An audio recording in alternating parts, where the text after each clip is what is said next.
Once upon a midnight dreary, while I pondered, weak and weary, over a quaint and curious volume of forgotten lore, while I nodded, nearly napping, suddenly there came a tapping as of someone gently rapping at my chamber door. "'Tis some visitor," I muttered, "tapping at my chamber door. Only this, and nothing more." Ah, distinctly, I remember. It was in the bleak December, and each separate dying ember wrought its ghost upon the floor. Eagerly I wished the morrow, vainly I had sought to borrow from my books surcease of sorrow, sorrow for the lost Lenore, for the rare and radiant maiden whom angels named Lenore, nameless here forevermore. And the silken, sad, uncertain rustling of each purple curtain filled me with fantastic terrors never felt before. So now, still to the beating of my heart, I stood repeating, "'Tis some visitor entreating entrance at my chamber door. 'Tis some visitor entreating entrance at my chamber door. 'Tis this and nothing more." Presently my soul grew stronger, hesitating then no longer. "Sir," said I, "or madam, truly your forgiveness I implore. But the fact is I was napping, and you so gently you came rapping, and so faintly you came tapping at my chamber door, that I scarce was sure I heard you. Here I opened wide the door, darkness there, and nothing more." Deep into that darkness peering, long I stood there, wondering, fearing, doubting, dreaming dreams no mortal ever dared to dream before. But the silence was unbroken, and the stillness gave no token, and the only word there spoken was the whispered word, "Lenore?" This I whispered, and an echo murmured back the word, "Lenore, merely this, and nothing more." Back into the chamber turning, all my soul within me burning, soon again I heard a tapping, somewhat louder than before. "Surely," said I, "surely that is something at my window lattice. Let me see then what thereat is, and this mystery explore. Let my heart be still a moment, and this mystery explore. 'Tis the wind, and nothing more." Open here I flung the shutter, when with many a flirt and flutter there stepped in a stately raven of the saintly days of yore. Not the least obeisance made he, not a minute stopped or stayed he, but with mine lord or lady perched above my chamber door, perched upon a bust of Pallas, just above my chamber door, perched and sat, and nothing more. Then this ebony bird beguiling my sad fancy into smiling, by the grave and stirred decorum of the countenance it wore. "Though thy crest be shorn and shaven, thou," I said, "art sure no craven, ghastly grim and ancient raven, wandering from the nightly shore? Tell me what thy lordly name is on the night Plutonian shore." Quoth the raven, "Nevermore."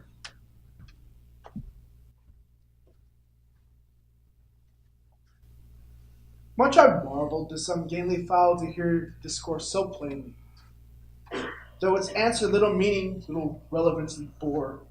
For we cannot help agreeing that no living human being ever yet was blessed with seeing bird above his chamber door, bird or beast upon the sculptured bust above his chamber door with such a name as Nevermore.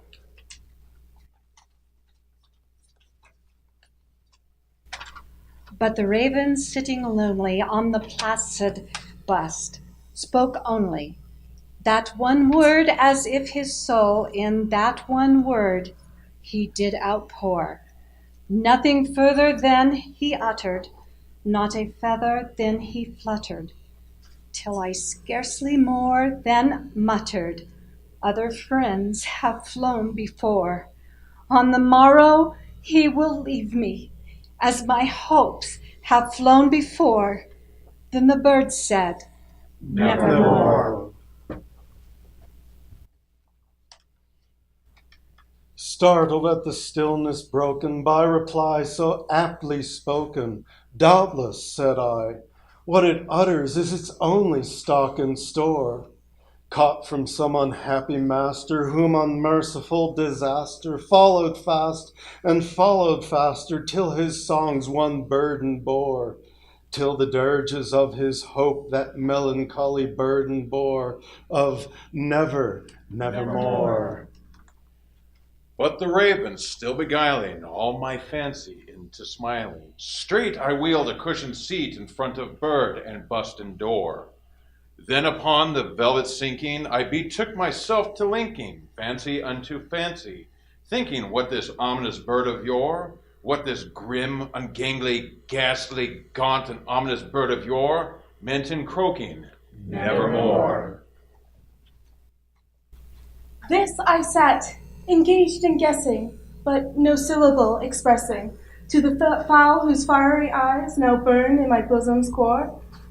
This and more I sat divining, with my head at ease reclining on the cushion's velvet lining that the lamplight gloated o'er, but whose velvet violet lining with the lamp floating o'er she shall pass, nevermore. Then methought the air grew denser, perfumed from an unseen censer, swung by seraphim whose footfalls tinkled on the tufted floor.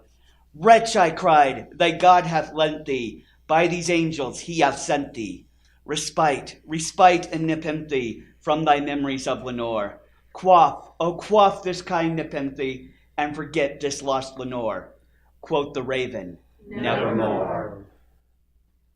Prophet, said I, thing of evil, prophet, still, if bird or devil, whether tempter sent or whether tempest tossed thee here ashore, desolate yet all undaunted, on this desert land enchanted, on this home by horror haunted, tell me truly, I implore, is there balm in Gilead?